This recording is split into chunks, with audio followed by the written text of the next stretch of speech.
হরে কৃষ্ণ। আজ আমরা শ্রীমদ্ ভগবদ গীতার ত্রয়োদশ অধ্যায় থেকে শ্রবণ করব। এই অধ্যায়ের আজ আমরা 23তম শ্লোক শ্রবণ করব।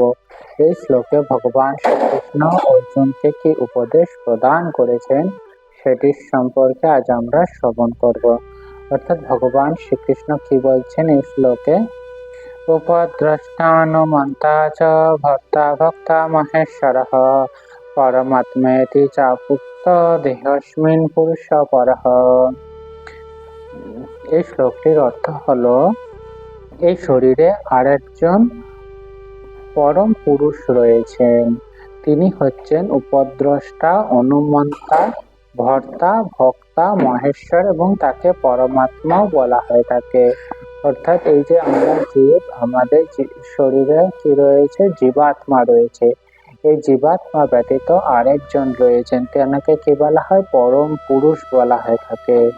এছাড়াও তেনাকে আর কিছু বলা হয়, তিনি হচ্ছে উপদ্রষ্টা, অর্থাৎ আমাদের কি করা উচিত কি করা উচিত নয় তার সঠিক উপদেশ প্রদান করেন সে পরমাত্মা।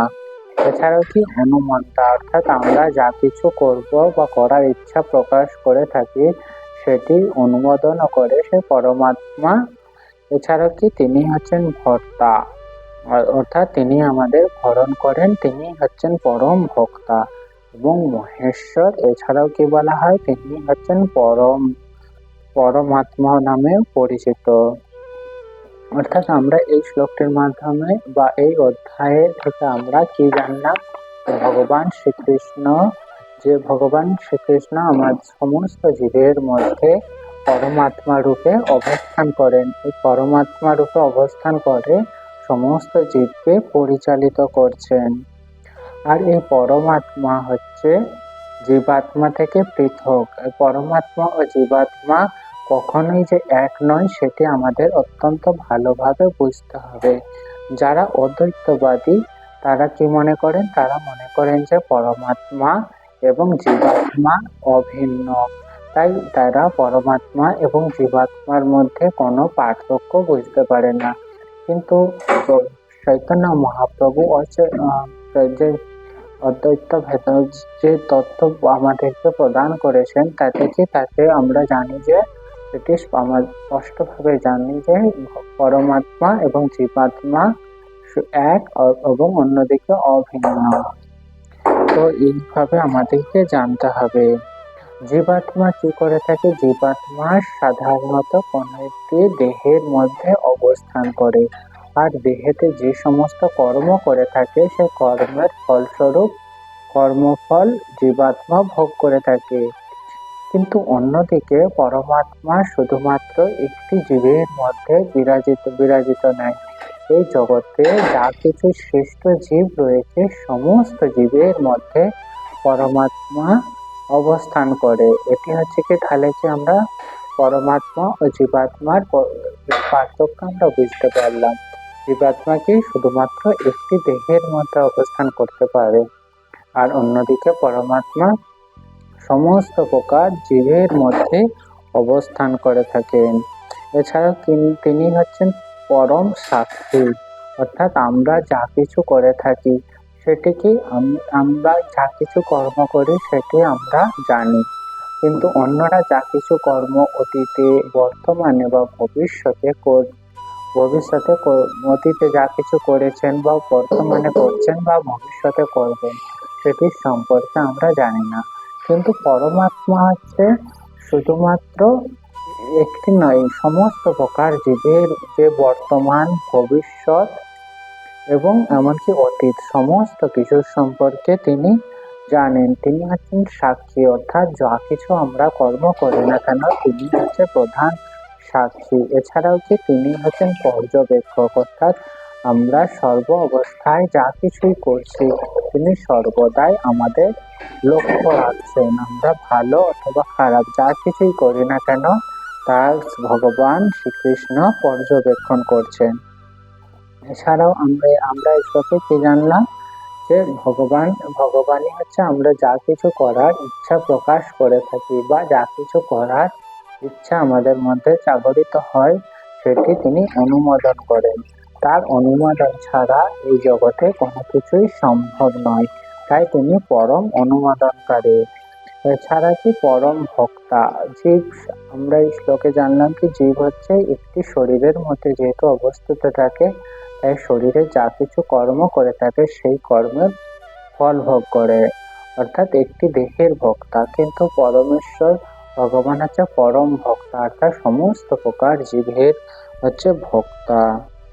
এছাড়া পরমাত্মার আরেকটি বৈশিষ্ট্য কি পরম শহীদ, অর্থাৎ যে সমস্ত ব্যক্তি আমাদের হিত কামনা করে থাকে তাদের মধ্যে সর্বশ্রেষ্ঠতম হচ্ছেন পরমাত্মা। পরমাত্মার মতো কেউ এত শহীদ হতা সম্ভব নয়। আর এই পরমাত্মা বা জীব কি করে থাকে, জীব যেহেতু আমরা পতিত হয়েছি, এই জড় জগতে বিভিন্ন প্রকার দুঃখ দুর্দশা জ্বালা যন্ত্রণা আমরা সর্বদাই ভোগ করছি।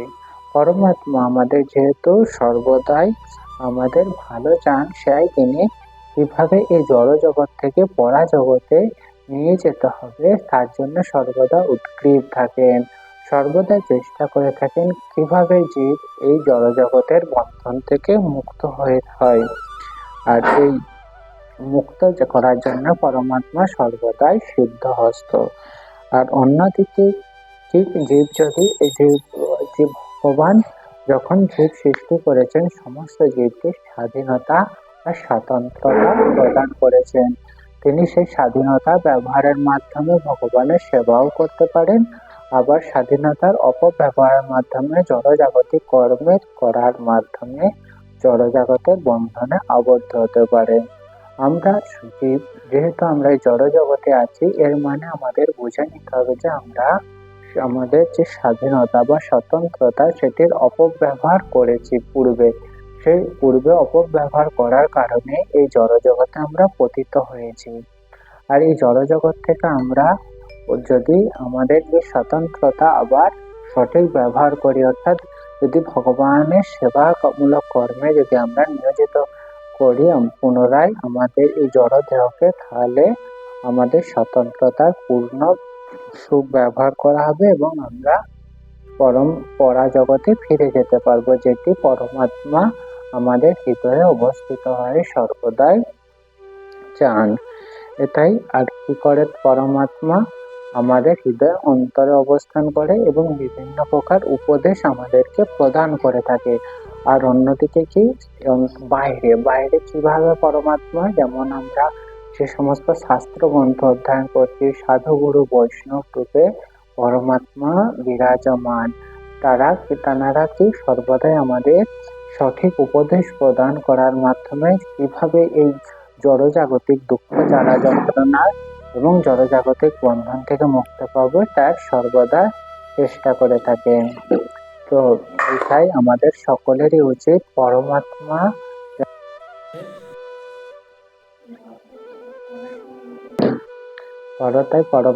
সর্বদাই আমাদের কিভাবে মঙ্গল হয় সেই চেষ্টা করে থাকে, এবং আমাদেরও উচিত সর্বদাই পরমাত্মা বা ভগবানের বা শ্রীকৃষ্ণের সেবায় নিজেদেরকে অর্পণ করা। তো এখানে আজকের শ্লোকের এখানে বিশ্রাম। পরবর্তী দিন আমরা পরবর্তী শ্লোক শ্রবণ করব। হরে কৃষ্ণ, হরি বল।